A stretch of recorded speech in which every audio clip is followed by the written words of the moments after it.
Phantasy Star IV, Retold. Written by Michael Plymel. Narrated by Mason Bourne. Chapter 2. Chaz. The Academy's basement is cool and damp, with walls constructed from huge bricks of clay. The stone floor is sectioned into tiles, with each tile having a similar yet slightly different design. The path ahead of us is narrow, but comfortable enough to walk side by side if we so choose. We don't, though. Alice takes the lead, and I follow behind, with Han taking up the rear. There's only one path, as the tunnel ends a short distance ahead, forcing us to take a right turn to continue to the next area of the basement. Now that we're in an area with a known monster infestation, Alice and I have our weapons held at the ready, so we tiptoe toward the first bend in the path. Han isn't so well trained, so he barely even makes an effort to silence his footsteps. But at least he has his dagger out, even if his stance is poor considering our situation. We finally close in on that right turn, but just before Alice reaches it, we hear a strange noise. It sounds like flesh hitting stone, and it's coming from around the corner.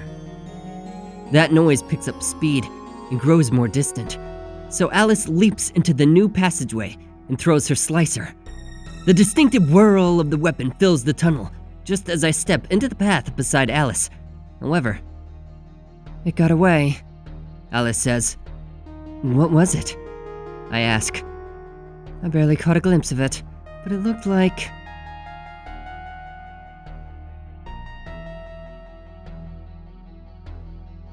Alice goes silent and steps forward. "Let's go." This new path looks just like the old one, ending in another right turn. However, there's another tunnel branching off to the right. As we pass by, we peek down it and see a small room at the end of a short hallway.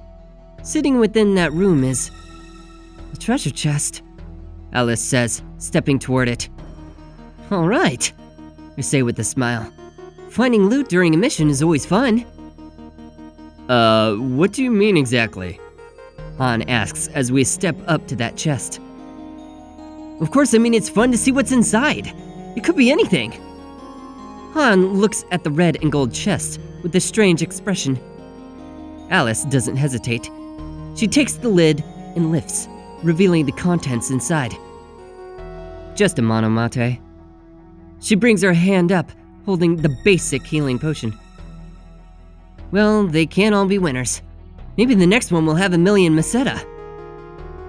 Chaz, try to keep your delusions in check. I've got a question. Han says with a stiff voice. "Doesn't that monomate belong to one of the researchers who used to work down here before the monsters showed up?" Alice and I stare at Han, but there's nothing but silence in the small treasure room. Eventually, Alice looks away and begins walking toward the door that leads back to the main passage. "Huh?" Han watches Alice walk off. "Did I say something weird?" "Han," I say as I step beside him, "let me explain to you the mysteries of the thing known as dungeons." We follow Alice, now all in full agreement of what does or doesn't belong to us as we fulfill our missions as a hunter. The basement's layout is simple, so we quickly reach our first major destination, a set of stairs that leads down into basement level 2. However, it seems we won't be able to simply walk down there without a fight. "What is that?" Han asks, eyeing the strange monsters standing near the top of the staircase. "Never seen it before," I say. Alice frowns.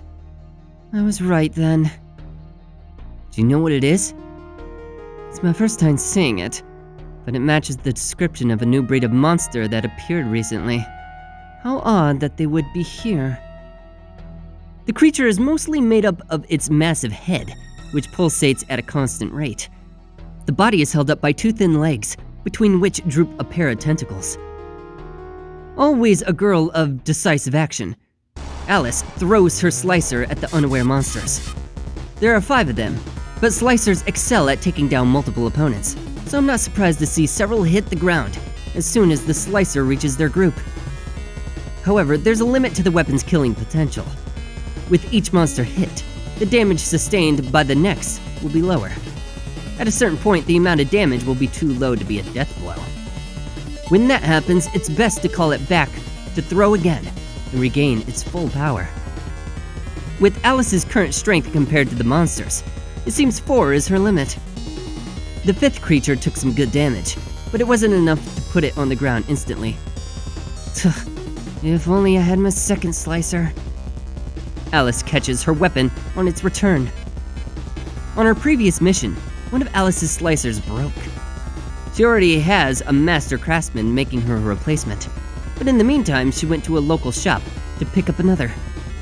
However, after looking through the inventory, she found a reason to dismiss every single slicer. In the end, she said she'd rather just wait for her custom weapon and left. I tried to get you to explore the Academy town. Maybe you would have found a good one. I pick at her as revenge. A snooty town like this having a slicer worth buying? Not likely.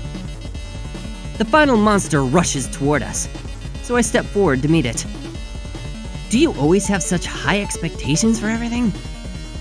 Since my main attacks are all melee, I wait patiently for the creature to charge recklessly into my range. But surprisingly, it stops several long paces away and raises the 2 tentacles that droop below its body.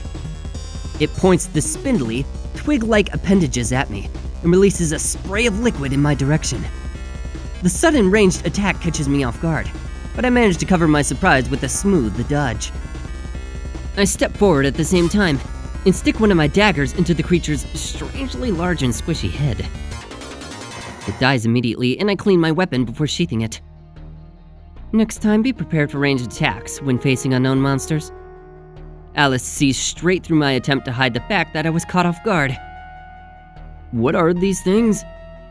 Han asks as he eyes the corpses.